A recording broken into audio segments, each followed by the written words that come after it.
Okay, I will reconvene the regular meeting number 1567 for September 20th. And again, in honor of the Leewat Pool, the Village of Pemberton acknowledges that we are meeting within the unceded territory of the Leewat Nation. For those members of the public in attendance, please note that this meeting is a live webinar and is being recorded. A recording of the meeting will be available on the Village's website following the meeting.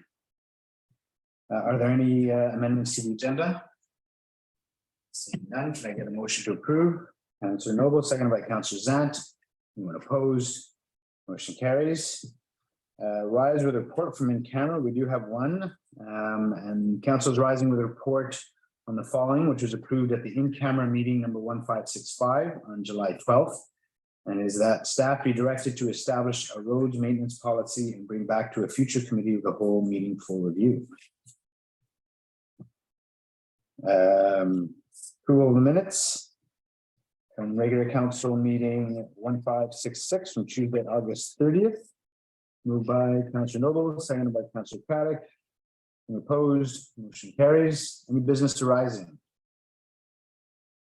Seeing none, no business arising from committee of the whole or delegations. So we'll go right to 12A, Office of the CAO, Rural Work, CAO Tracy. Yes, I just want to offer up one word of thanks to Gwendolyn Fraser. Kennedy. For her many years of service to the Village of Pemberton in corporate services. So thank you, Gwendolyn, for the time you've given us, and we wish you all the best in the next part of your career journey. Echoed all the way around, Gwendolyn. Thank you. I see. We hope to see you back. And that's it. That part. Okay, and that brings us to the Natural Infrastructure Funding Grant application for the Dundalk Park Irrigation Pond. Ms. Hutchison, welcome. Thank you, Mayor and Council, for having me here this evening. The purpose of this report is to seek Council support to apply to the Natural Infrastructure Fund for the Dundalk Park Irrigation Pond and Wetland Habitat and the Pemberton Agricultural Park projects. So it's a double whammy. The Natural Infrastructure Fund is a federal fund that supports projects that use natural or hybrid approaches to protect the natural environment, support healthy and resilient communities, and contribute to economic growth and jobs. The fund allows applicants to bundle smaller dollar value projects together that deliver the same community services in a particular geographic area on one application. So staff are proposing to apply for the conversion of the current stormwater pond to an irrigation pond and the construction of a naturalised wetland habitat at Dundalk Park, as well as the construction of the Pemberton Agricultural Park at Lot 13. So the pond, just a bit of background about both of those elements. The pond will act as both a stormwater management for the runoff of the soccer fields and the surrounding parkland, as well as a sustainable water source to irrigate the soccer fields. The naturalised wetland area will serve as both a habitat for migratory birds and other aquatic life, as well as another public green space to be enjoyed by the community. So both of those will be located at Dundalk Park. So you may have noticed the village has already completed the first phase of the pond, which is the construction of the stormwater pond, but it doesn't currently have the capacity to act as an irrigation source. So the conversion of the stormwater pond to an irrigation source and the creation of the naturalised wetland habitat are still incomplete at this stage. Staff are also proposing to apply for funding for the village's long-awaited agricultural park at Lot 13. You're all very aware of this project, but as you are aware, the project was initially brought forward in 2016 in the village's agricultural master plan and will include community gardens, an irrigation well, bioswale, garden shed, and benches and other things. There's a strong alignment between these two projects, and both will deliver on multiple community services identified in the Natural Infrastructure Fund's applicant guide, including water conservation and increased public green space. So to costings, the cost estimate for these two projects totals $300,000. If the funding application is successful, $240,000 will be covered by the fund, and the remaining 60,000 would be provided via developer contributions. So onto my recommendation, therefore, I'd like to recommend that council support the Village of Pemberton's application to the Natural Infrastructure Fund for the Dendroff Park Irrigation Pond and Wetland Habitat and Pemberton Agricultural Park projects up to an amount of $300,000. Thank you, Mayor and Council, for hearing my report. I'm happy to answer any questions you may have. Thank you very much. Just quick clarity, when you say 60,000 will be provided via developer contributions, are we talking about DCCs or another form of contribution? Yes, I believe so. So I can get more information from Tom and Tom Seamer, Manager of Operations, and the Manager of Finance, Thomas Korab, but I believe that we have already secured those contributions. So yes, we already have those in the bank, I believe. I think that's right. Any questions? Councillor Craddock? Yeah, and I may have missed it in the report. I read it through, but I may have missed it. Does this include hooking up the irrigation system and providing pumping for it at the same time? Yeah, I believe so. So yes, the pump is kind of the main cost of that irrigation upgrade, I believe. Okay, and all the lines and everything that's required to? I believe so. Yeah, again, I'll have to see it in the report. Yeah. That's why I'm asking. Yeah. I'll have to confirm with the operations manager, but I believe so. Thank you very much. Any other questions? Quick question, and with regards to bundling on this, and I mean, I'm totally excited to see both of these go out for funding. I think they're both awesome projects. When you bundle like that, is it, if you get turned down, are you turned down for the bundle, or is it possible that they pick one of the two? Yeah, so we are putting in one application for two projects, and we're kind of able to do that because of the alignment, between creating a sustainable water source for both projects and creating public green space for the community and that sort of thing. So they have alignment in terms of the objectives of the actual fund. But yeah, I believe it's one application. So if we're declined, we'd be declined for both. Gotcha. Thank you. Any other comments? Seeing none, I will look for a motion to support the grant application. Councillor Noble, seconded by Councillor Zant. Further discussion? Again, I think two awesome projects that fit well into our climate action goals and other goals. So fingers crossed. Call the question. Any opposed? Motion carries. Thank you. Next up, we're looking at a community emergency preparedness fund. This is from the Disaster Risk Reduction Climate Adaptation Fund, regarding Mount Meager. Hutchinson. Me again. So thank you again, Mayor and Council. The purpose of this report is to seek support to submit an application on behalf of the Pemberton Valley Diking District to the UBCM's Community Emergency Preparedness Fund, Disaster Risk Reduction Climate Adaptation Funding Stream. The mouthful. So this would be for the Mount Meager Slide Debris Revegetation Project. So you may be familiar with this project.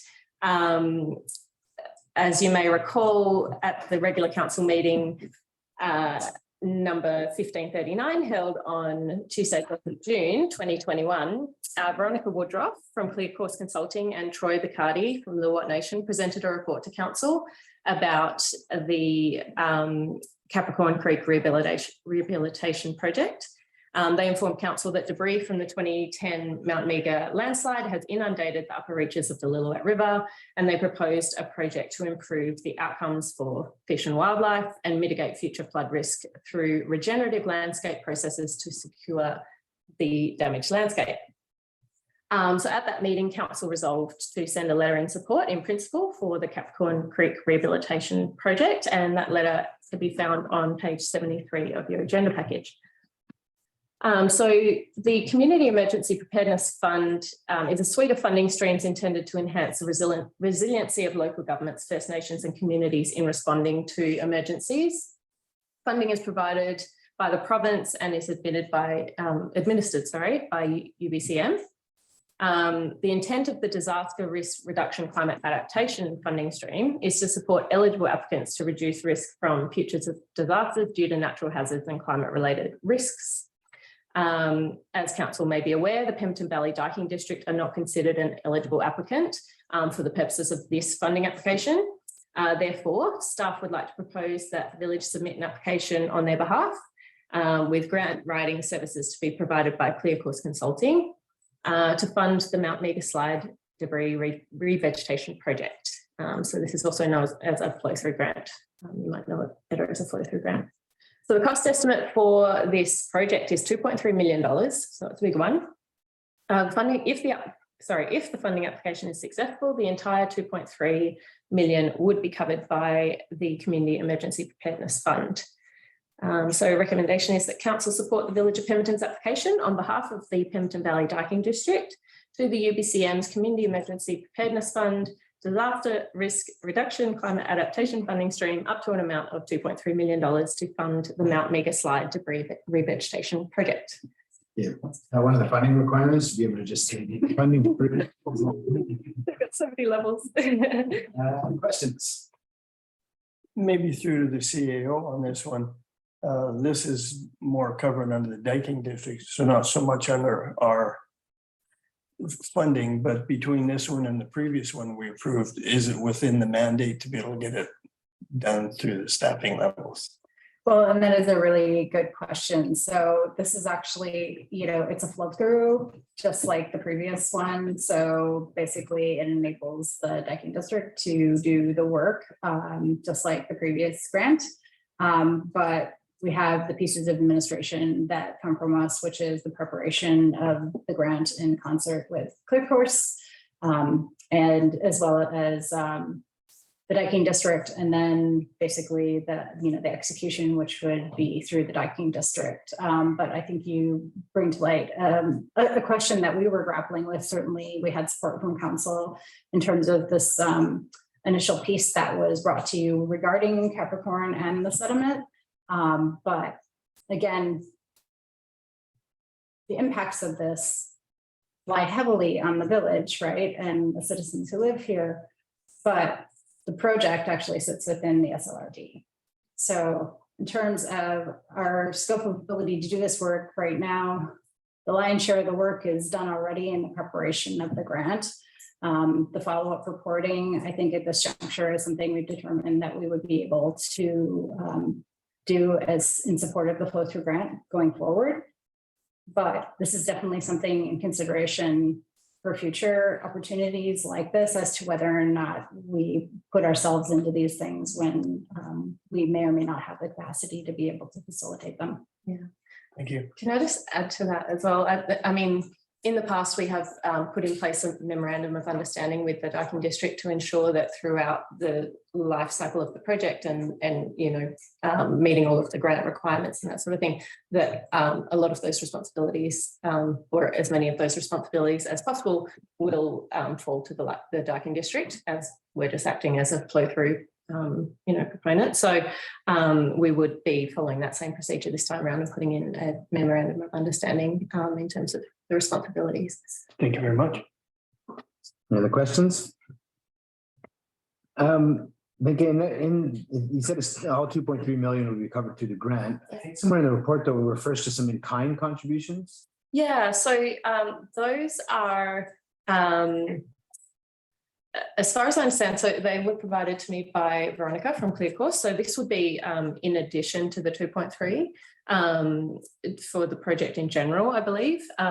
So we're not required to provide the in-kind. No. So these have been, as far as I understand, these have been provided by just other partners who are just very excited about this project. Will benefit from this project in different ways, whether it's through, because it's the first time they're doing something like this, it's a bit of a test pilot for them, so they can take that information and apply that to their projects or whatever. So I believe the Diking District and Clear Course Consulting have secured those just through relationships and people actually being genuinely interested in the project. So yeah, I believe that's kind of part of the larger project. I think 2.3 is the max we can apply for this grant. So it could be well in excess of that, but yeah. And I mean, I think this touched on a little bit, I fully support this grant application. It's got environmental and habitat values as well as protecting us future slide situations on Meager. But I was kind of curious how it flowed through us rather than the SLRD. Not that it concerns me. I'm, again, totally happy to support it. But is that just because it protects most of our infrastructure and our resident, we felt it sat better with us. Or We did ask that question when, when we first kind of were looking at taking this grant on, and I believe that we have a multi-jurisdictional agreement in place to support the Darking district for, larger projects like this.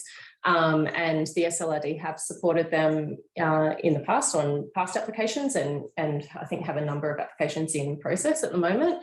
And I believe the SLRD are applying for another project to this fund, and you can only apply for one project per organisation. So that's kind of why we picked this one up, and also because obviously it directly benefits, the village community residents. Yeah. Awesome.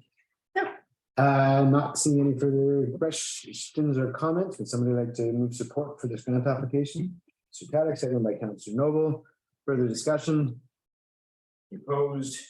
Motion carries. Thank you so much. Thank you very much.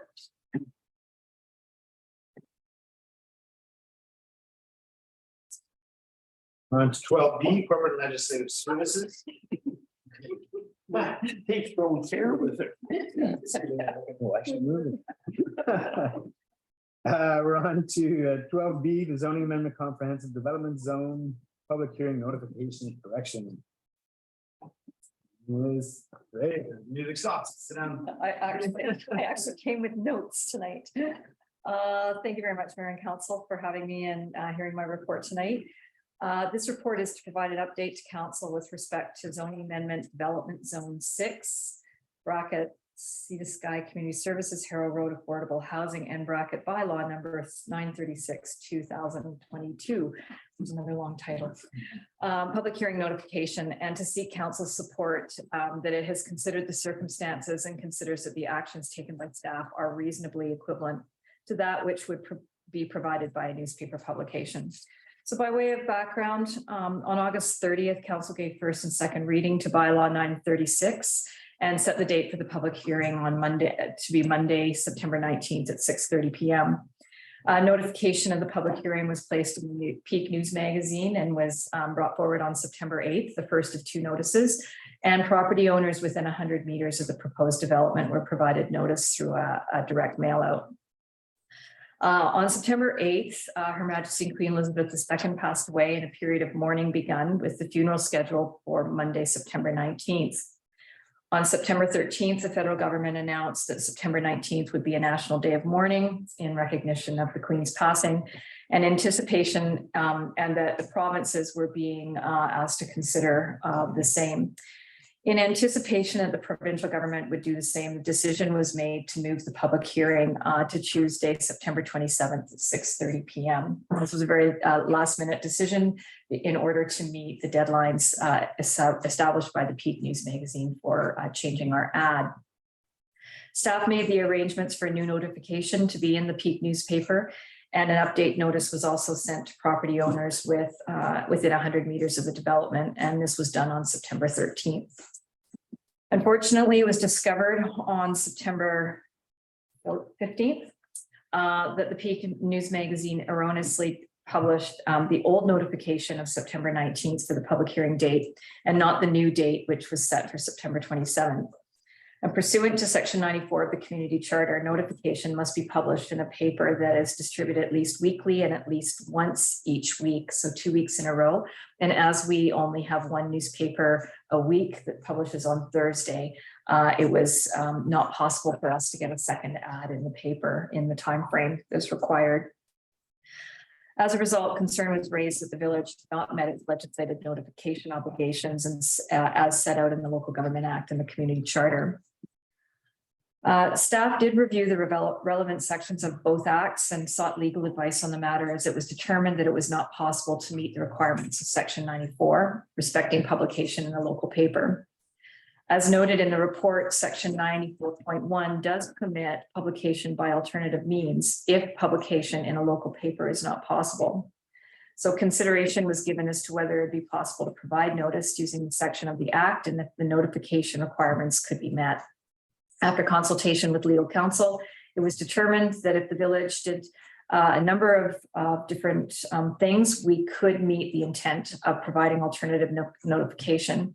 And those included requesting the Peak News Magazine issue a correction on their website and publish the correct notification on September 22nd, which will be this Thursday. Update the village website calendar, provide specific information respecting the postponement to September 27th. Establish a banner on the village homepage advising of the new date, and issue Facebook posts with the updated information, including a notification in the e-news. And all of these things were accomplished by the end of day on September 16th. These were all completed.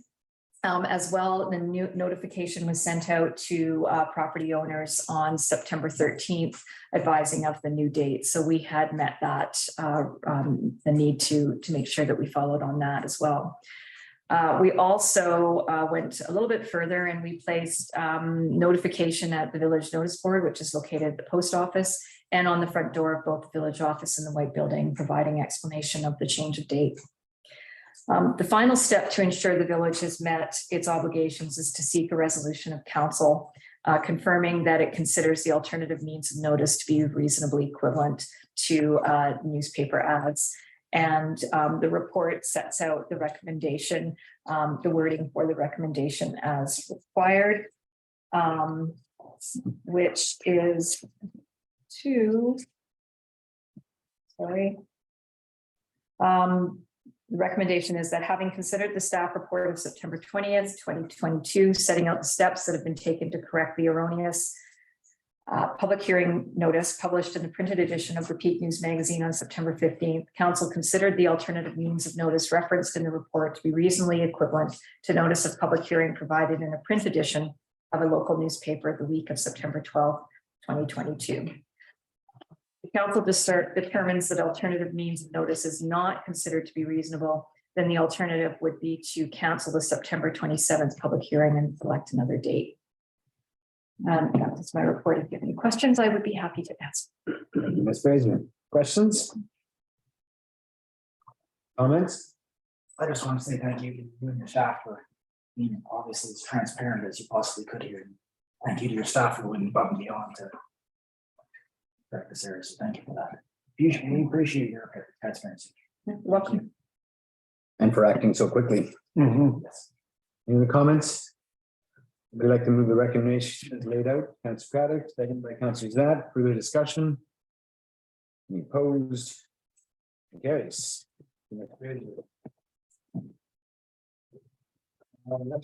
Chief election officer appointment. Ms. Fraser. Yes, so thank you again for having me to present this report. As council will recall, we are having an election on October 15th. And in March, Gwendolyn Kennedy, our legislative assistant, was appointed as chief election officer, as at the time I was facilitating the role of acting chief administrative officer. And Ms. Kennedy gladly took on the role of operating and facilitating the election process.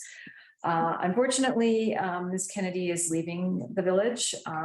We're very sad that this is happening, and but her last day with the village will be October 1st, and that is prior to a lot of the actual voting activities that are going to be taking place. We do need to appoint somebody else as the chief election officer. So the report before you today is to sadly rescind Ms. Kennedy's appointment as chief election officer and appoint myself as the chief election officer effective today. If we don't rescind, does that mean she can't get out? Haven't thought this one through, have you?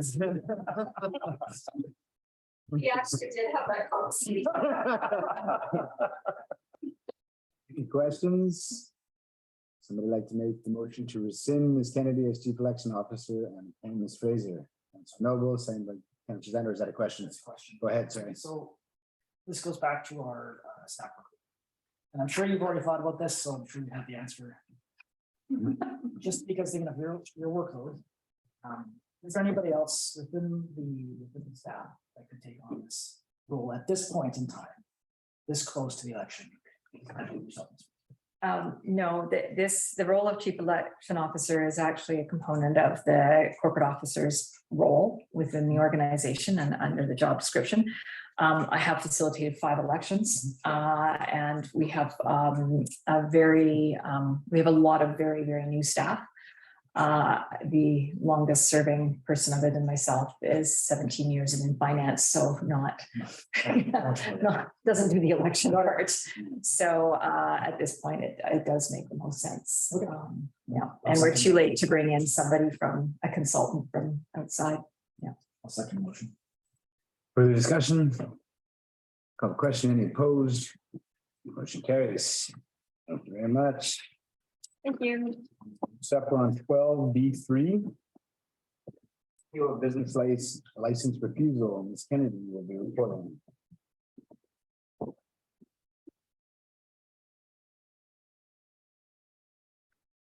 Good evening, Mayor and Council, and thank you for hearing my report. The purpose of this report is to present to Council an appeal of a business license refusal. Pursuant to section 65 of the Community Charter, a business license applicant who is refused or who is subject to decision by a municipal officer or employee to grant, refuse, suspend, or cancel license is entitled to have council reconsider the matter. Section 21.5 of Business License Bylaw number 855/2019 limits the number of short-term vacation rental business licenses that may be issued in each neighborhood in the village. And the cap is set at no more than 5% of single-family dwelling units in each neighborhood.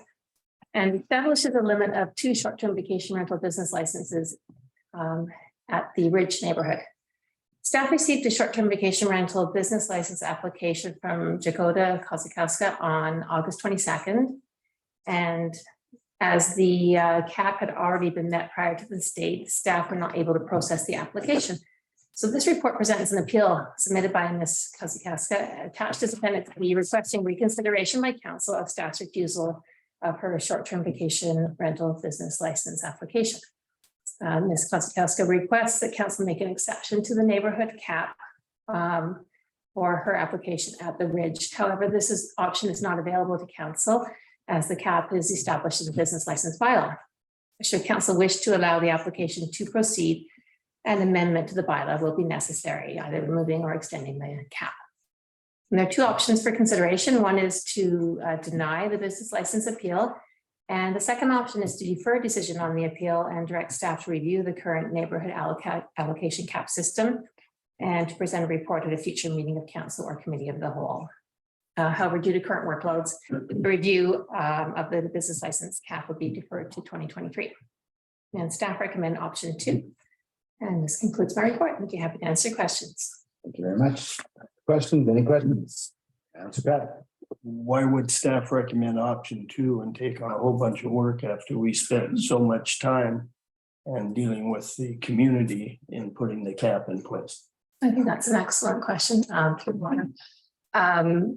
At the time, my understanding was that council would be ready to trial the system and see how it worked and to reevaluate. And it has been 4 years, I think, since that was done. So staff feel that it might be time to reevaluate. However, we did note that there isn't time right now to do so. So we'd have to wait. And I guess the reason I'm asking that question, certainly everybody has the opportunity to come to council to appeal a decision by staff. What about all the people that bought up there knowing there was only going to be 2 units in place that once again, we're going to have to deal with? I personally don't feel that would like to see us not go down that road, cause a whole bunch of work that is maybe not necessary that was put in place in good respect in council decision. So just want to bring that up before we decide where we're going. Are there any more questions before we continue on with comments? Question? I'm just curious, would this be a good venue to talk about during the OCP review? Or is this something that should come up? I think there's definitely a place for it and within that review. Is the question? It's grown quite a bit. Fraser? In 2018, when we were doing the zoning review and evaluation, we actually did a little mini study on short-term vacation rentals. Things were very different then. It was very new.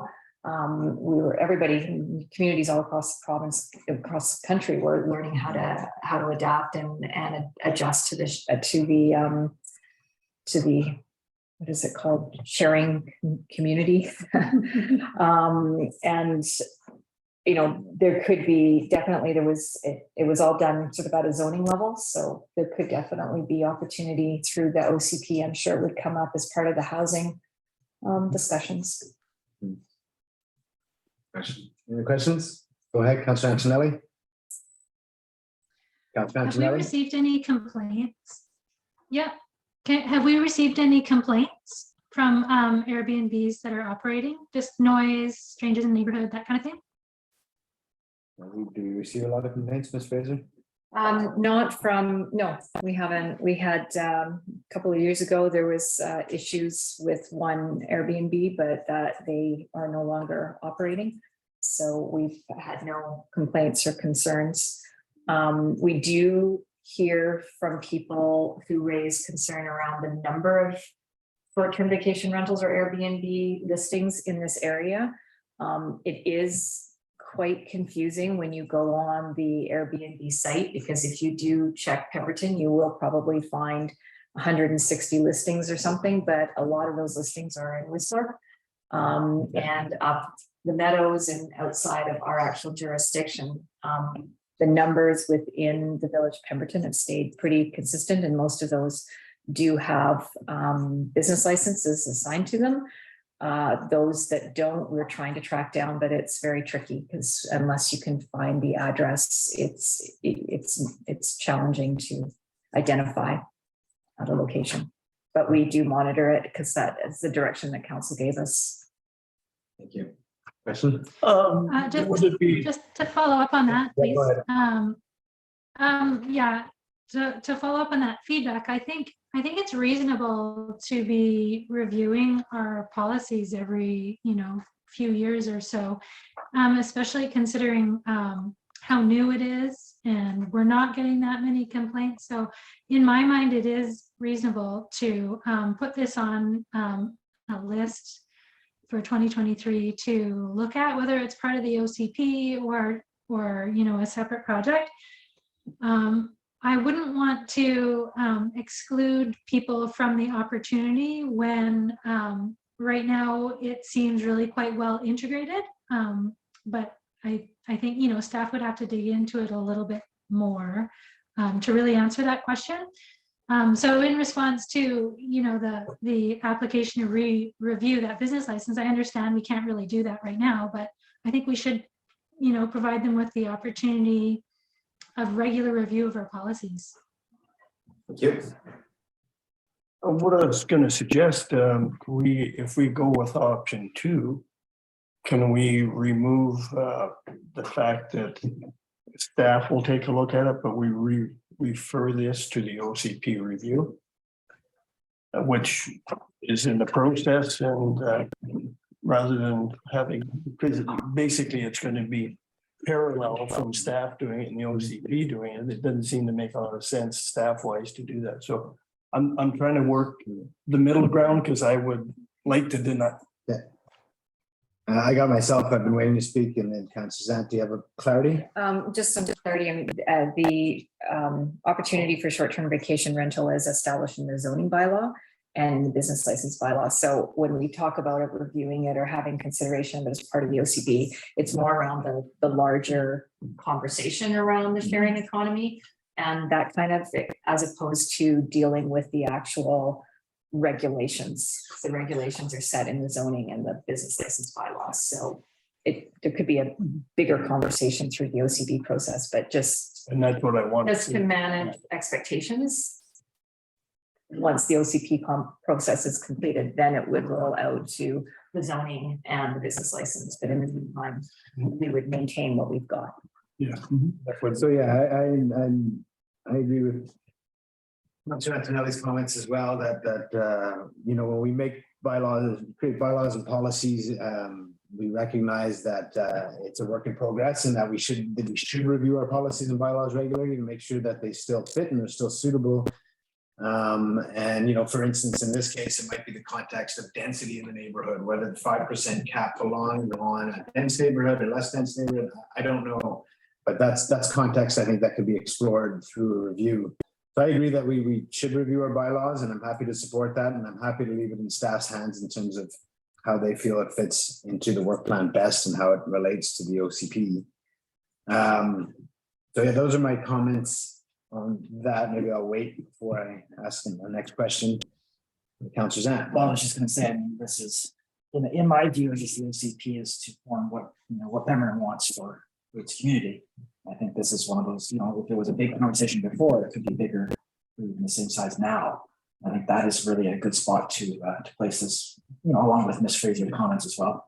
I don't totally understand the process, but I think for the community itself, having lots of Airbnbs or having a few Airbnbs can be a big one. I think in the OCP is for that conversation.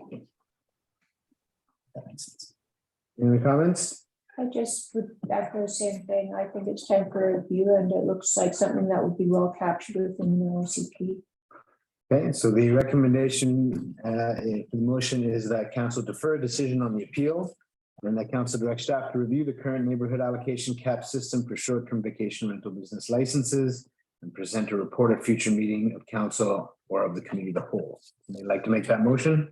But that's No, not. that's not what I'm. Sorry, that's the recommendation was to review the business license bylaw. Yeah, And we're suggesting that we send it to the OCP for review. I thought we were, okay, my thought was we leave it with staff to decide how it gets. It sounds like there's two components to it. So definitely part of the OCP. I totally see how it fits there. So I'm willing to support that if we need to add that to the motion. But I thought this was general enough that staff would just incorporate it in the work plan Well, where it fit, but I think that, given the specificity of this, what you would likely want to do is to take option one in this case, given the fact that we will ensure from this conversation that is included in the OCP. Okay. so deny the appeal? At this juncture, yes, it would be denying the appeal until more information returns to council through the OCP process. Right. Yep. Okay.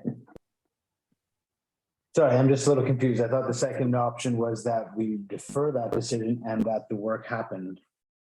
And included in that is a conversation or is part of the OCP review work. Yeah, this would apply just directly to the actual change of the business license agreement. business license bylaw, Mhm. the cap element of it. Right. If we deny it instead of deferring it, does that restrict them from bringing it back later? I recall that being the case in other instances. Not if the regulations change. What we do right now is we hold a wait list. So they would be on the wait list until somebody gives up their business license, and then they would be given the opportunity to take the business license or make application for business license or not. But in the meantime, if through the OCP process, it's determined that it makes sense to look at the business license and the zoning, make some changes, then that could happen in time as well, or before. Okay. So just so I can get some clarity too, because I'm just a little bit confused. So if it goes like, staff's gonna take it back to the OCP. That's the direction that I'm hearing from all of us. And then if the OCP determines that the cap should be increased or decreased, and this will come back to council to be. The OCP wouldn't determine that element. It would be sort of a policy as part of the OCP. If you're talking about housing, there may be a recommendation through the OCP or a direction through the OCP that the short-term vacation rental elements be reviewed and look at the business license and the zoning bylaw about how that can be changed. But then you're going into a zoning review and you're going into a business license review. So that could be a couple of years away. Whereas if what's presented here is that we would put it on our work plan, and we would move forward with making adjustments or amendments to the business license bylaw to release the cap if that's what council But would without- desire. But without an OCP, without it being an OCP. Without being part of that But process. that Correct. part of that process. That process, the discussion around short-term vacation rental, I would imagine is going to be part of that whole bigger picture of housing. The housing conversation that takes place through the OCP review, which, and I believe we've established that the OCP is 2 years, 2-year process. So if council's wanting to address this sooner, then Councillor Antonelli. I would like to see this addressed, as soon as as is reasonable. So I don't think we need to wait for the OCP to be fully wrapped up before we can look at this item. My preference is just to leave it in the hands of staff and work it into their work plan as they see fit. And whether that's part of the OCP or in advance of, so I guess that's option 2, more what option 2 is saying. Okay, thank you. Anyone else? Well, set our piece, let's move towards a motion. I think we're pretty clear, go ahead. I just am wondering if, I mean, in fairness to the applicant, if it would make sense, if the decision is to defer until we've done our work, that could be some time away. Would it be better to just let the applicant know that council's not supportive at this time and deny the appeal? Did I This just, one, and then And direct not do a staff review? separately and direct staff separately to do work. My feeling is that it wouldn't make much difference because it's going to sit basically on my spreadsheet of applications on hold, whatever we decide, whatever council wants to do in terms of the timeline of reviewing it. Doesn't really matter to the applicant whether we say it's denied or whether it's deferred, because it can't be allowed to go forward at this point with the bylaw the way it stands. so it sounds like everybody's in support of a review. What we're sort of trying to determine now is, does that happen as part of the OCP and after the OCP, and therefore it's a process that'll take 2 to 3 years, or is this review, do we want to see this happen separate from the OCP or in advance of, as staff determines? So with that said, I'll look for a motion for either of those options. Got it. I'll move a motion that council denies the appeal and that the staff refers to the CP for review. Okay. Is there a seconder on the motion? Okay, Councillor Zant, further discussion? Any discussion on the motion? Call the question. Any opposed? Motion carries. Thank you very much. Okay. 12C, Development Services, letter of concurrence regarding the Rogers Tower on 1939 Carpenter Road. It's Brown, lurking in the shadows. Oh, man. Nice.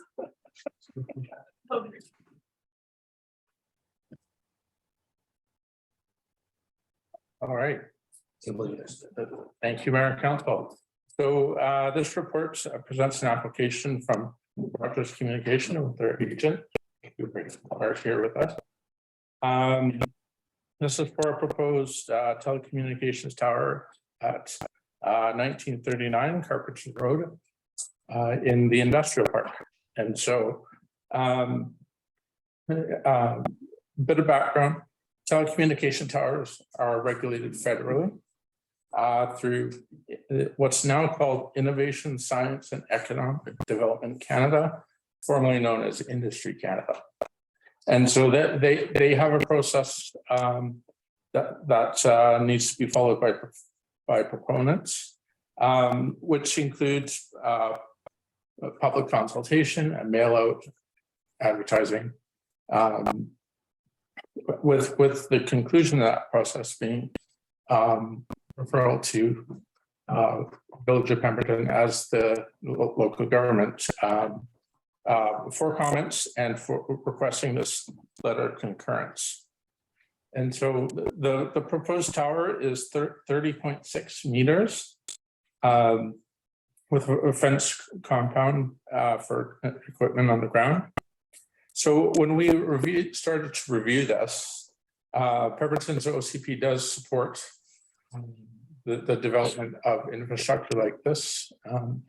And the staff really felt that it is important for things like this to be put in place as the community grows. The village does have a policy, the antenna system setting protocol policy that was provided in the package as well. It provided a series of things, including some design guidelines that should be considered when applications come like this. Among the most important ones from the staff perspective was for siting. So whether it's screening, reducing the impact on the surrounding areas. As part of the package submitted to the village was the full public consultation package from the proponent and the results of their consultation efforts as well. They did receive a number of responses, 2 in your package, and then after this report was submitted, 2 additional comments came in. A number of them addressed or citing zoning issues, whether or not the tower was regulated in zoning. So again, this is towers such as this are regulated federally, not really within the village's jurisdiction from a land use point of view. A number there was some concerns as well on health and safety of a tower like this in an area that does have people living in it as residents. So as part of our review, we also circulated the package around to staff, most importantly to identify whether there's any issues from operations or from a safety point of view. And no concerns were identified that way. So ultimately, staff recommendation and the letter that was drafted is based on the fact that, yes, acknowledging that there are residents in the industrial park, it still is the industrial park. And so for a structure like this would be an appropriate place for it.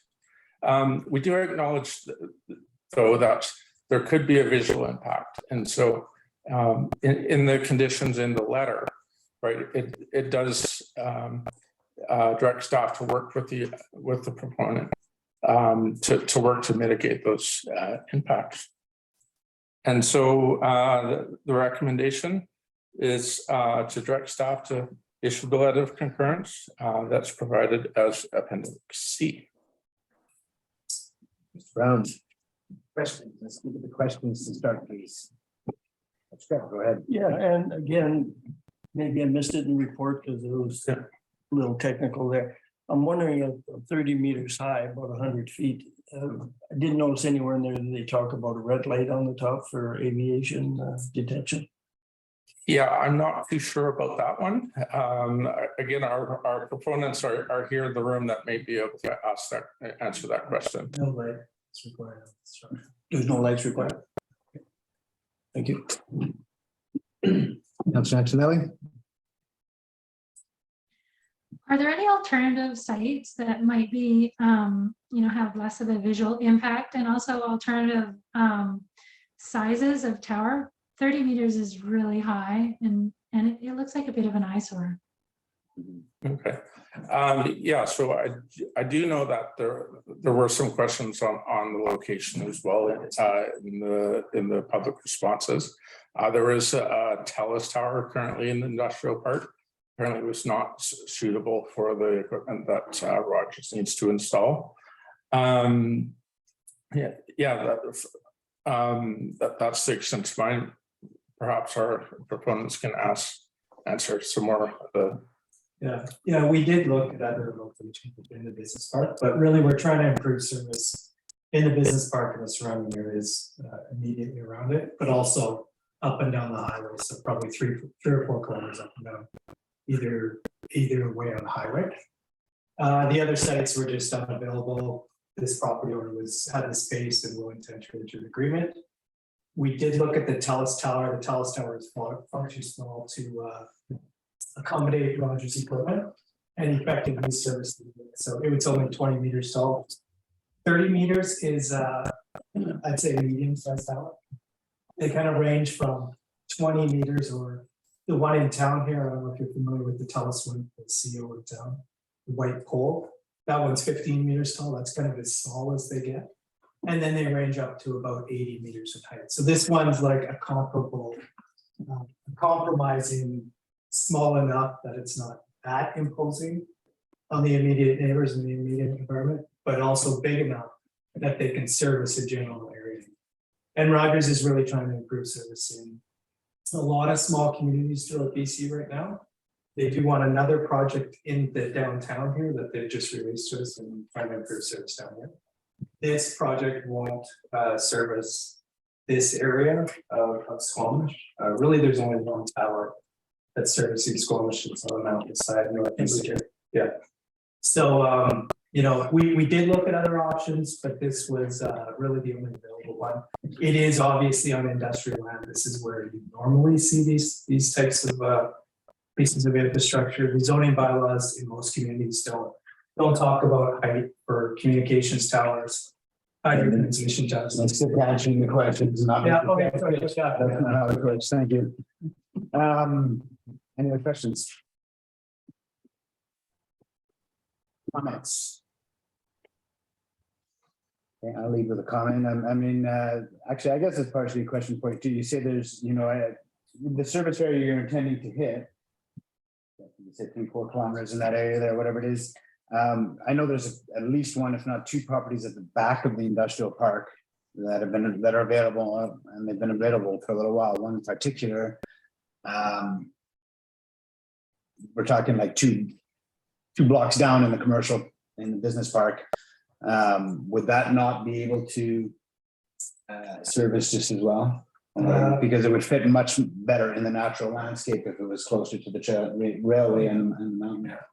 I'd have to, the radio frequency engineer would have to give you a definitive answer on that, but generally speaking, they do want to be closer to the highway to serve the highway better as well. So I know for a fact it's not going to operate as well, but it could still effectively. I'm not too sure if we did approach folks that far down, because it's a bit further than, we get a map from a radio frequency engineer that says we want it in this spot. It wasn't, that wasn't included with that far north in the area. And I know as part of, and it's mentioned in the report as well, as part of the obligation is to see if there is the ability to share this sort of infrastructure with other providers. You mentioned the TELUS network tower isn't tall enough. What about planning in advance, though, when one goes to build a tower like this?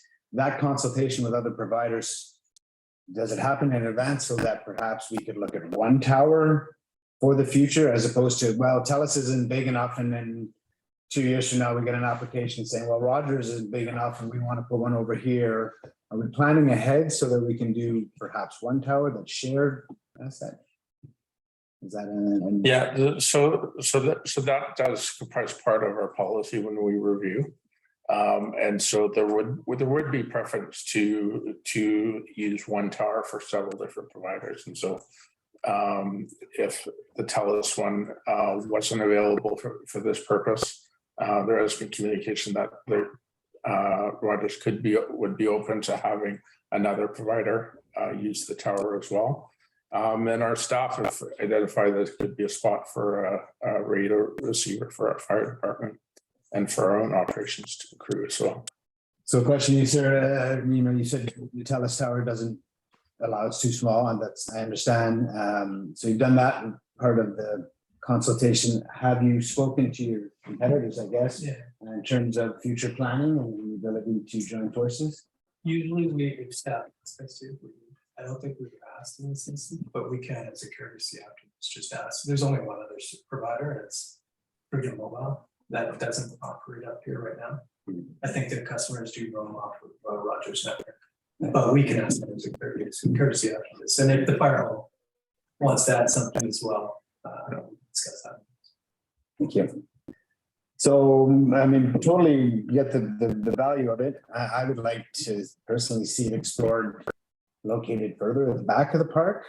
It is a business park, industrial park. I know that's sort of up for debate as we move forward, and we should sort of make that delineation. But if there is a possibility of moving it closer to the tracks on the mountainside, I think it would fit much better within the landscape. I think right in the middle of the industrial park, it will stick out fairly clearly. So I'd like to know that we've exhausted those options personally. Those would be my comments. Councillor Antonelli and Councillor Craddock. Yeah, I think more effort should be made to reduce the visual impact of this with a smaller tower and a location that's farther back in the industrial park or elsewhere. I think we did, a number of years ago, go through a little bit of a rebranding. So it is a business park, not just an industrial park. And yeah, I think an effort should be made here, especially considering we have had feedback that people do find it intrusive. I guess my question through is 100-foot tower is only good to support 3 to 4 kilometer distance for improvement, or is there any other use that this tower is going to provide? Not that I'm aware of at this point. Yeah, beyond potentially to use it for our own operations, communications. Yeah, I'm not aware of any uses of this stuff. It seems to me putting up that tower to do 3 or 4 kilometers, I don't know.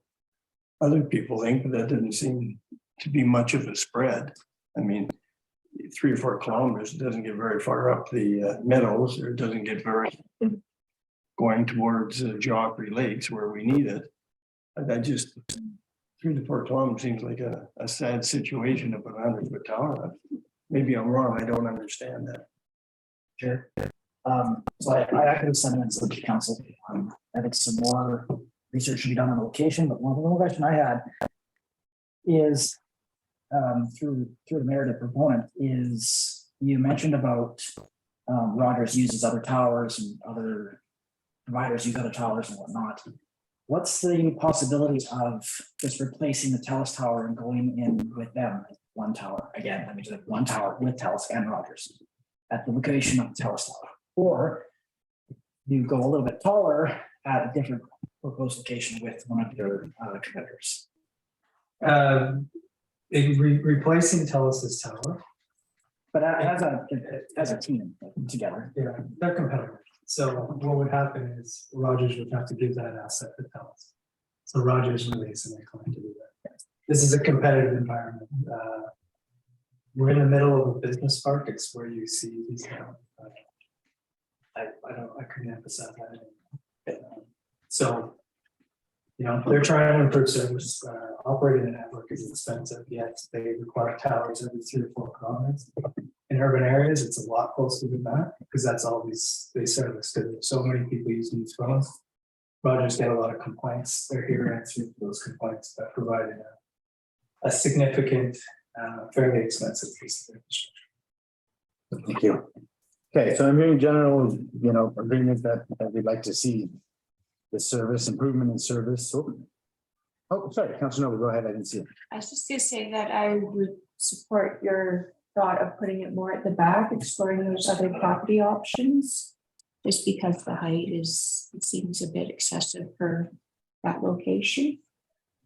So can we look at a motion then to have staff work with the proponent to consider other locations closer to the hillside and work with staff on perhaps some fire department service as well. and to work with competitors. It's a terrible motion, but I think.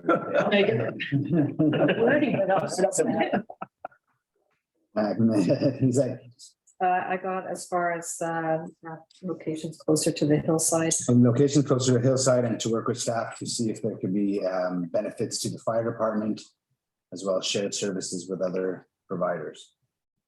A little better. Moved by Councillor Zahn, seconded by Councillor Noble. Further discussion? Opposed? Motion carries.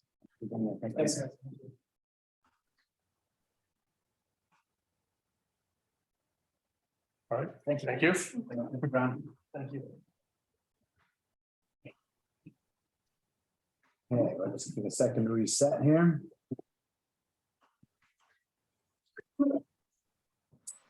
We're on to bylaws 13A, bylaws for first, second, and third readings. Village of Permanent Blasting bylaws 714-2012, amendment 937.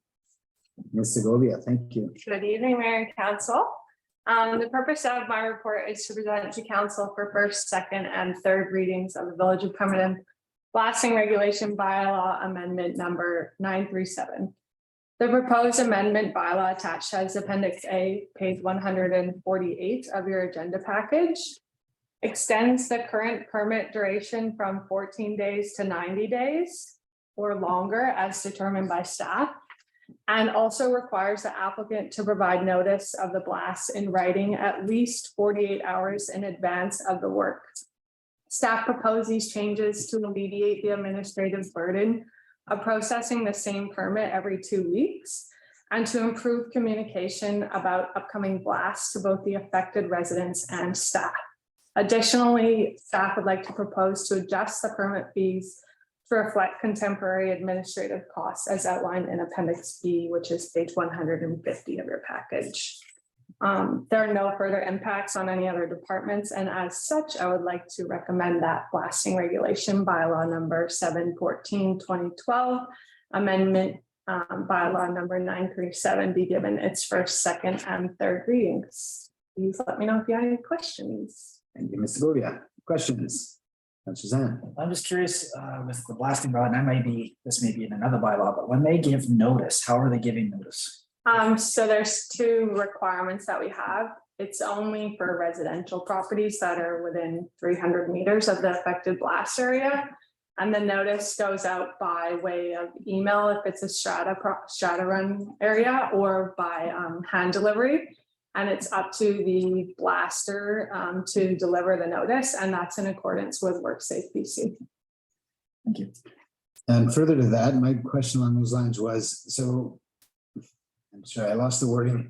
It was that minimum, what was the blasting or the communication requirement? Minimum, how many days? 48 hours in advance to the blast. Minimum 48 hours, but is there, I wonder if somebody puts out a communication 2 weeks ahead or a month ahead, is that enough, or do they have to renew that closer to the date of? Yeah, so the purpose of this amendment is to require like a minimum of 48 hours each time a blast is going. So currently we have a blast up in Sunstone, and every 2 weeks they're renewing their permit, but there's no renewal of when the blast is actually going to be happening. They're just kind of having an open. So again, it's not like they can go, hey, we're going to, residents, we're going to be blasting on, 2 weeks from now. They have to warn the residents closer to the date of. Yes, and the notice has to include the dates of proposed blasting and the duration of the blast. Any questions? Go ahead. This may be offline again, but what I'm curious about is if there's an issue with the blasting and somebody's property is damaged, and like I said, stop me if I'm going the wrong direction here. Who does that fall back on? Does that fall back on the developer?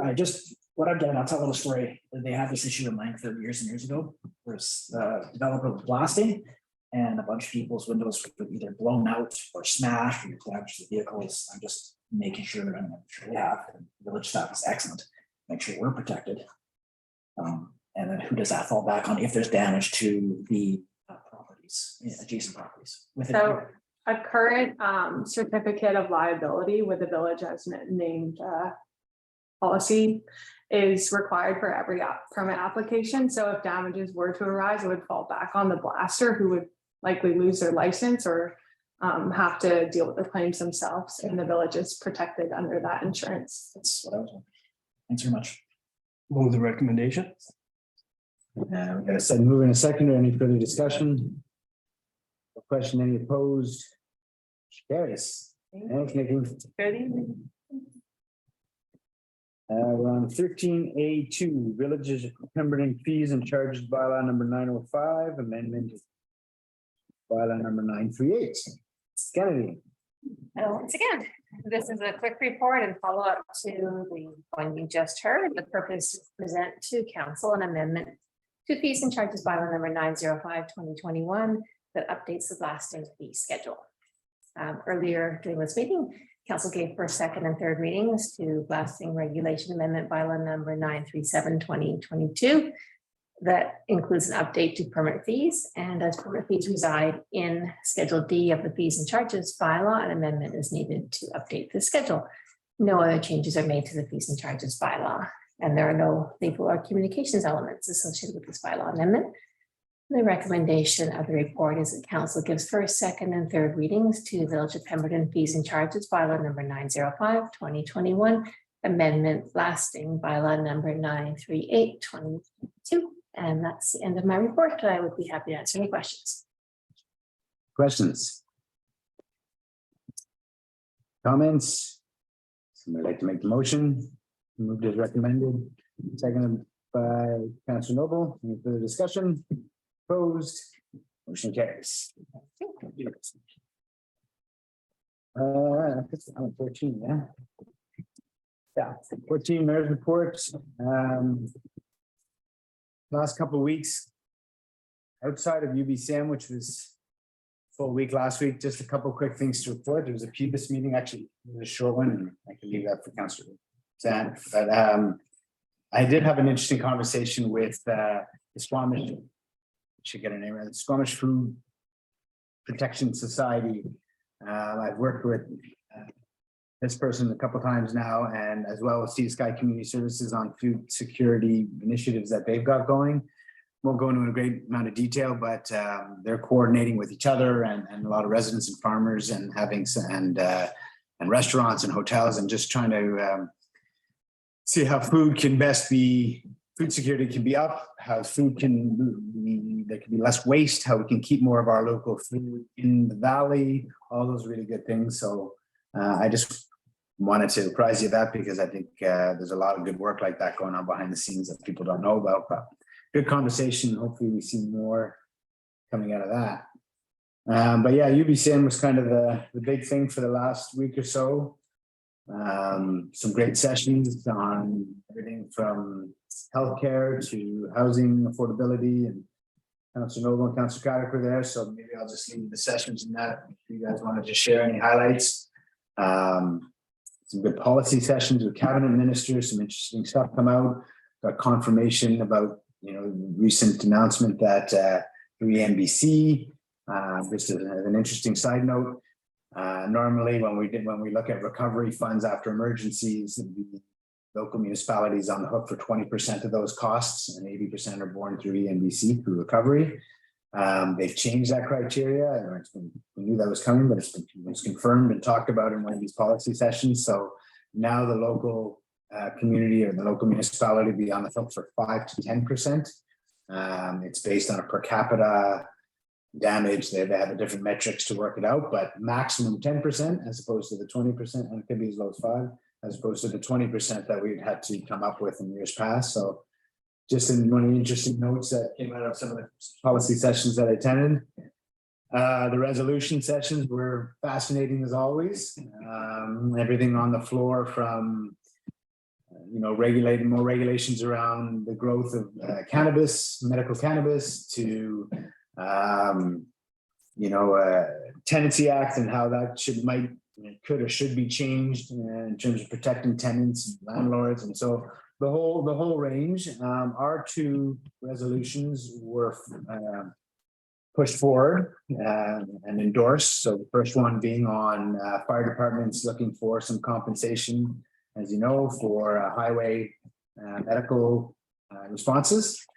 That one was just pushed through in a block, so there was no discussion around that one. Our second resolution regarding policing, funding for policing in small communities. And as we've talked about here before, but if anybody's watching, as we know, when our population goes over 5,000, the funding model changes quite drastically. And the community has to pick up a much bigger portion of RCMP policing costs. And it's a huge burden for small communities. I've taken a few opportunities over the last couple of years to bring this to the right place. We had a conversation with the Solicitor General at UBCM to reinforce this, as well as our resolution on the floor, which was that a more transitional funding model be considered and that UBCM work with the province to come up with one. It was really interesting because there was a resolution right before ours, quite similar, but it was simply that the funding, that the population criteria go to higher. So in other words, instead of at 5,000, you take on that extra funding, you would be at 7 or at 10,000.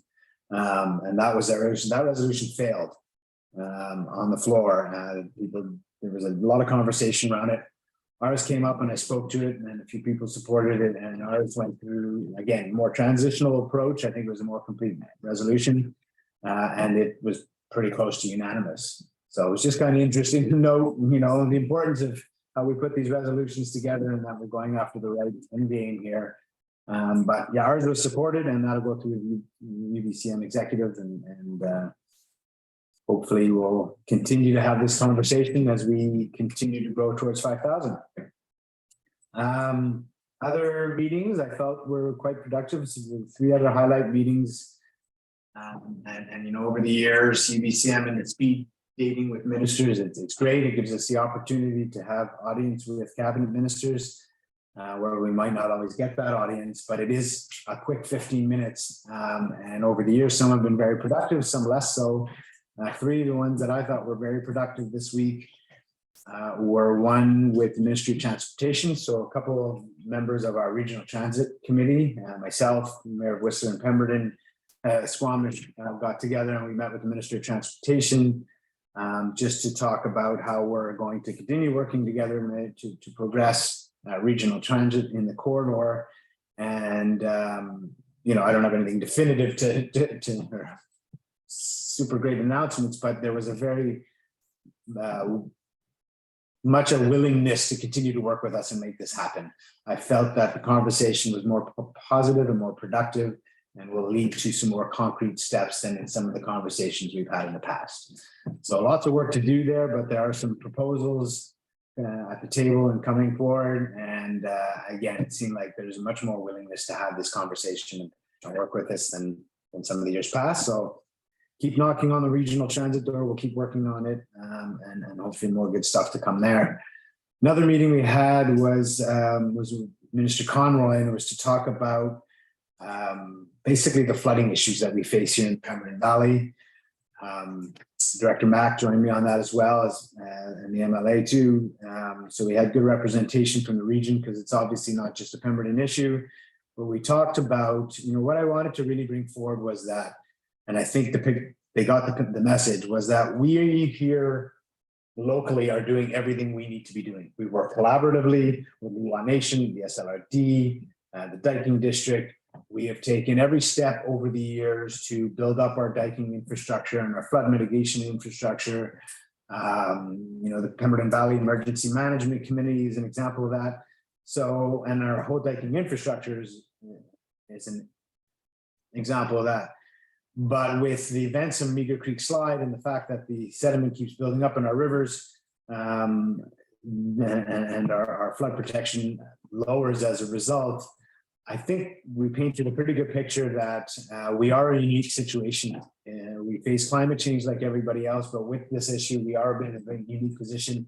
And everywhere we turn, we hit walls. There's new requirements around seismic requirements for dikes. There's new requirements for land ownership and all that sort of thing. And so I basically said to the minister and staff, look, you know, we're ready to do a lot of the work here, you know, continue doing a lot of the work here, but there's some big fixes We need provincial support and we need to understand where they would like to support us to go next. It was a good conversation, I thought, and then the next day I thought it was an even better conversation because I got a request for a follow-up meeting. And I met with some staff on the same topic who wanted to just talk more about our situation, some of the potential strategies we're looking at to get our dike protection, our flood protection up to the level we had and would like to see again. So that was really positive. Had a good discussion on day 2 with them. Basically, laid out again some of the strategies we'd like to explore, from sediment removal to setback dikes, and looking at the requirements that we face. I think I painted a good picture for the fact that if we don't get support doing this work, the province will be on the hook to help bail us out in some form over the years or decades to come, and that this was money well spent. And I have the promise that we will be following up, and there will be more meetings to come. So another problem, again, getting a follow-up meeting already was really positive. So I think it was some valuable outcomes on that one. And we also met with the government relations representative from CN Rail, Tyler Bannock, and I've had a number of communications with him over the past, but never met face to face. He's an ex-conductor and very relatable. And we met to talk about a couple of things, but mainly about the crossing over the Lillooet River that connects to the Bathtub Trail, and the issues that I don't think I need to go into that we all know we face. And to get a legitimized crossing there, we have a local group called the Coalition for Safe Crossing that have been working really hard to put some stuff together for this purpose. I've met with them, as I reported on before. Had a good meeting with Mr. Bannock, describing the situation to the point where he agreed to come up to Pemberton the next morning at 9 o'clock in the morning. We met and did a tour. We went to the bridge. We went to the bridge in Sunstone to show, and the rec lands to show what's going on that side and how this is just going to become more and more of a shared concern for us and for CN Rail. I think he he took a lot of pictures. He was here for a good hour. I thought we had a really good conversation. I feel like he really grasped. He even said that, yeah, this is unique here. This is not like a lot of the other crossing situation risks we have in other communities. We recognize that there's a lot of bureaucracy and different parts of their organization that would have to get involved in this. But I said basically that we have a local group that's working really hard at it, and that we have the support of local government, not just us, but the regional district as well, to make this happen. And that we're willing to do a lot of the groundwork, to look at liability, to look at ownership, to look at how the work gets done, source of the funding, all those things. What we need from CN is an agreement to work with us. We'll tick the boxes. We need to work with CN to understand what those boxes and concerns are. And I think the message was really well received.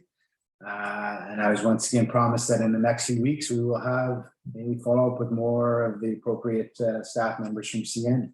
So again, more progress than we've seen there in many years. When we met, one of the members from the coalition came and joined us. And so they're very excited, and hopefully we'll see some more traction on that. I think those are the highlights without going on too long. I think those are the highlights from UBCM. What else? I think I'll leave my report at that. Actually. Council reports. Thanks very much. I attended the Pemberton Valley Diking District meeting the other evening. What I brought to that meeting was the report that you just gave about our meeting with the ministry. And they appreciated you keeping them in touch in the follow-up meeting. They felt really good about that. The other thing I brought to them is the fact that on the Wednesday, under special resolutions, it was passed almost unanimously that the BC government take back diking in BC.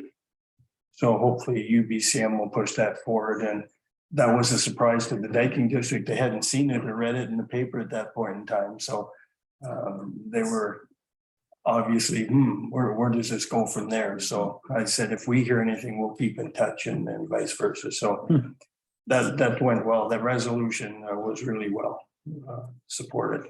The other thing that was come out at the meeting, the 2023 sediment removal authorization for the Lillooet River is going ahead. And I mentioned at the last meeting that they were looking for rights of way for access to the Beam Bar, and that is now in place with on the heirs property, so they were quite pleased to get that done. Tourism Pemberton meeting, they had a busy summer, but we haven't had any meetings until the other night. And one of the prime things that came out of it, and we actually had pictures of it, were the helicopter flying into new washrooms to Semaphore Lakes.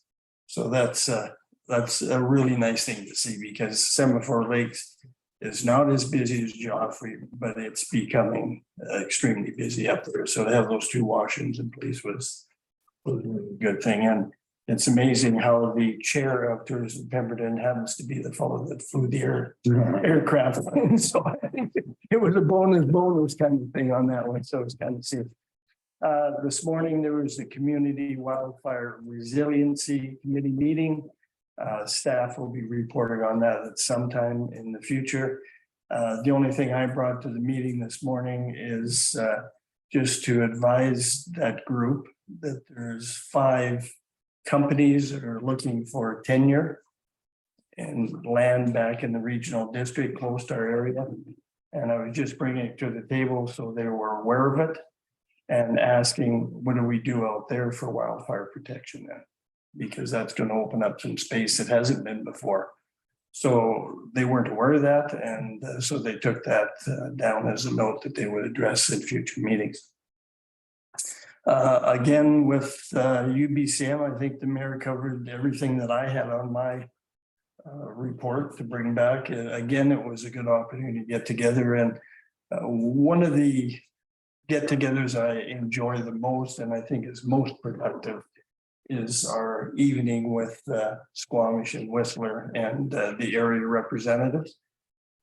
We have a chance to recognize people for being on councils that have spent some time and are leaving, but it's also an opportunity to kind of rub shoulders with people and find out that we're not the only ones with the same problems. Everybody's kind of got the same issues. And it was kind of interesting to sit across from the 3 ladies that run each of the communities. And so it was a good evening, and I think it's a time well spent. And the last item is, along with the Community Wildfire Resiliency Committee, I asked if they would do a fire smart inspection of my property here in the Glen. And I went with them while they were doing that. And then the next day I received a 20-page report. Like, these guys do an incredible survey of your property, your home, your siding, your roofing, your outbuildings, all your plants close to your home and stuff like that, that, you know, we've all planted and feel they look really great. And these guys come along and say, maybe not the greatest to have that close to the house. So it really was an interesting scenario to go through. Now on my property, just to bring out what's available, I have a very large tree in my backyard, 60 some odd feet tall. But there's branches that are not leaning, but just above the roof. And I said, well, I'll get up there and get those trimmed off at some time. And they said, well, keep in mind that anybody over 65 or people with disabilities, they will do it themselves at no cost to those people. And I really wanted to bring that out tonight, because we've only had a few reports done at this point in time.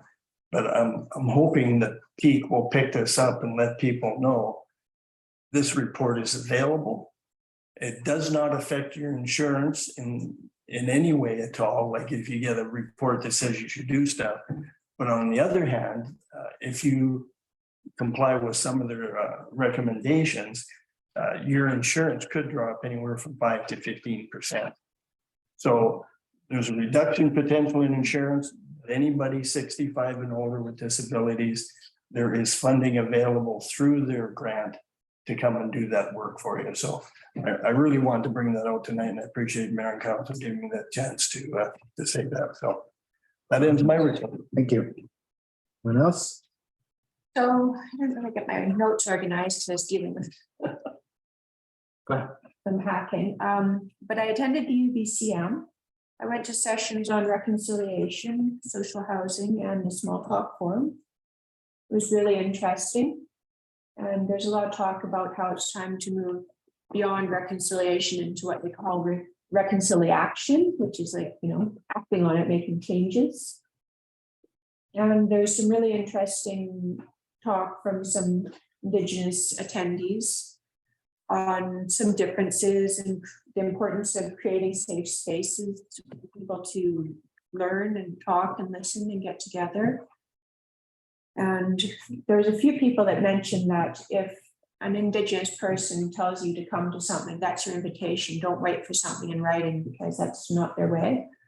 So that is your invitation. And it was interesting to hear that from more than one First Nation person. And they also said, if you are asked to dance, dance. Oh, The social housing. whoops. I know you go to Coast Power. Yeah. That's right. And the social housing was interesting too. It was a First Nation Housing Authority, I believe, that was presenting, and it was interesting. They said the conversation invariably with social housing doesn't go to whether or not the project should happen, but it tends to turn to who's going to be there, which is something that we need to get past.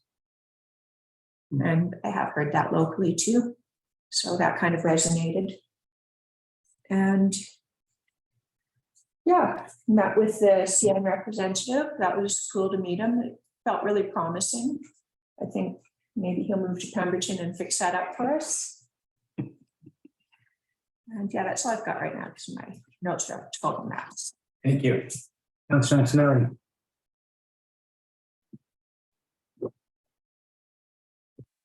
You got mute. The highlight of UBCM for me was the lessons from Lytton talk. It was really fascinating, and one of the lessons that I think Pemberton could really take to heart was that they're saying it wasn't a crown fire that swept over the community. It was embers lighting essentially tinder at the bases of the buildings and the houses.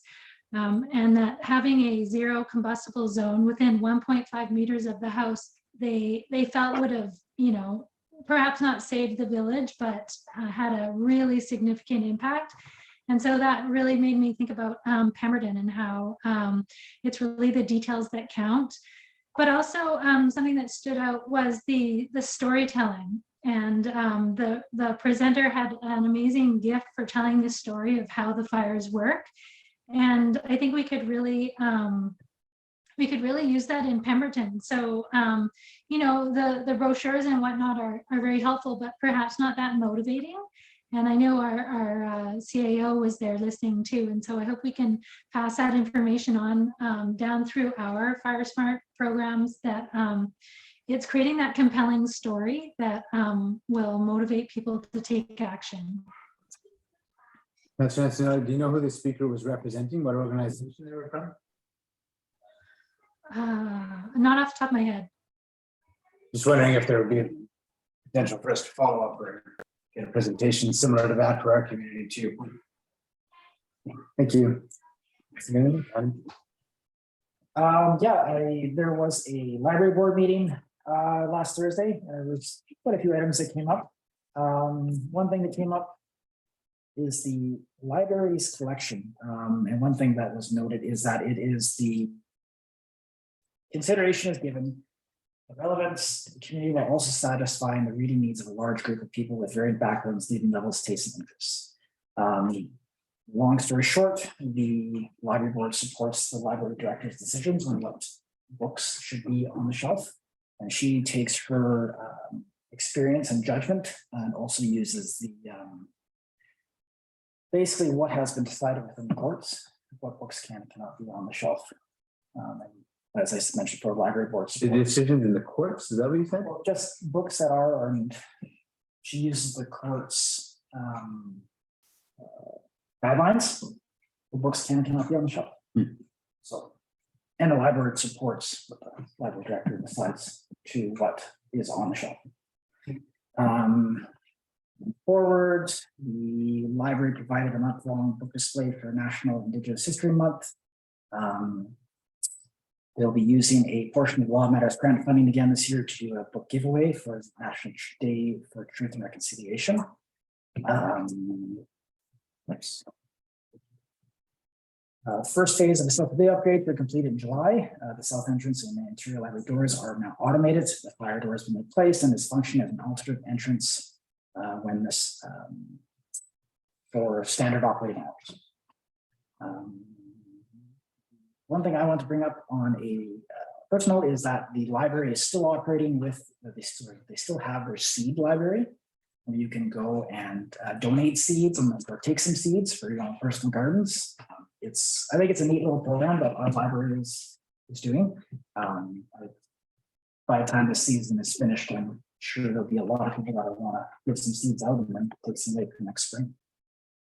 One concern that came up from the library and library staff was some people were taking their live meetings, the live video call meetings in the library. I'm sure we can appreciate the library is typically a quieter space. So what our library director did is she spoke to the owner of out of the house co-working. And she has, effective August, she has set up a partnership where patrons can use a library specific code to get a free drop-in session if you need to take a live meeting.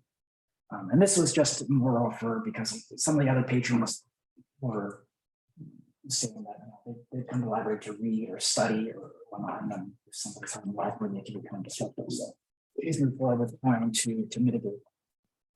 And as always, the library has always been very welcoming of all the patrons, no matter what they're doing. This is just another step how Ms. Gillis has tried to help those people and where they can go if they need to take a live meeting. The Friends of the Library held their AGM and annual book sale, and the book sale raised $1,225. And the previous meeting we had a couple weeks ago, it was, as the mayor stated, quite short. We had Ms. Loss, the director of the Spud Valley Nordic Association. She gave us a quick report on what the funds were used from PVIS. A lot of them were used for setting their competitors to different races up and down Vancouver Island. I believe some as far north as, I want to say Prince George, but in the end, the committee was quite happy with what the funds were being used for. We encouraged her to put in another grant application. She's been operating that association for, I think she said 35 years. She's very happy with PVIS, and it was great to hear from her, and she's kind of just such a great person running a great organization. There was some conversation that has been referred back to staff about the naming of the basketball court. The direction from the committee was to go back to SRD staff and village staff to see what the procedure would be for naming the court. That's sorry if I can just. Go ahead, yeah. That's a reference to the Lions Club hoping to have some recognition for their contribution as a way of supporting their future membership. And we are in process of creating an acknowledgement that would honor all of those who have contributed to the court. That's nice. And that's my council report. There. If I might just follow up on Councilor Antonelli's question about the fire. Through this resiliency committee that few of us on and staff, they're going to be bringing a draft report back in about February next year. Once that draft report has been approved, they will be presenting to elected officials. And two of the people that will be presenting were actually at the wildfires. So some of and some of the information and conversation with them when they're checking my house out was fascinating to hear how fires work and what it causes. So I think we will be getting a really good backup once that draft comes out. Awesome. All right, thanks everybody. We're on to 16 correspondence. We only have one for information. from our MP regarding call for proposals for training, equipment of union training and innovation program.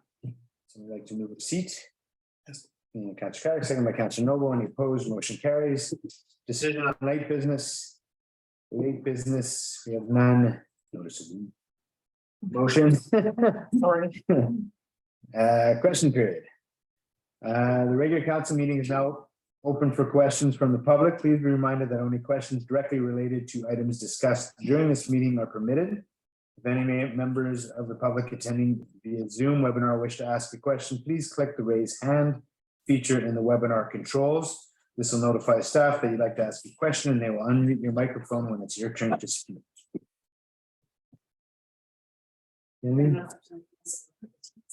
Okay. Then I will look for motion to go back in camera. Okay, second by Councillor Zat, any opposed? Just a couple of seconds.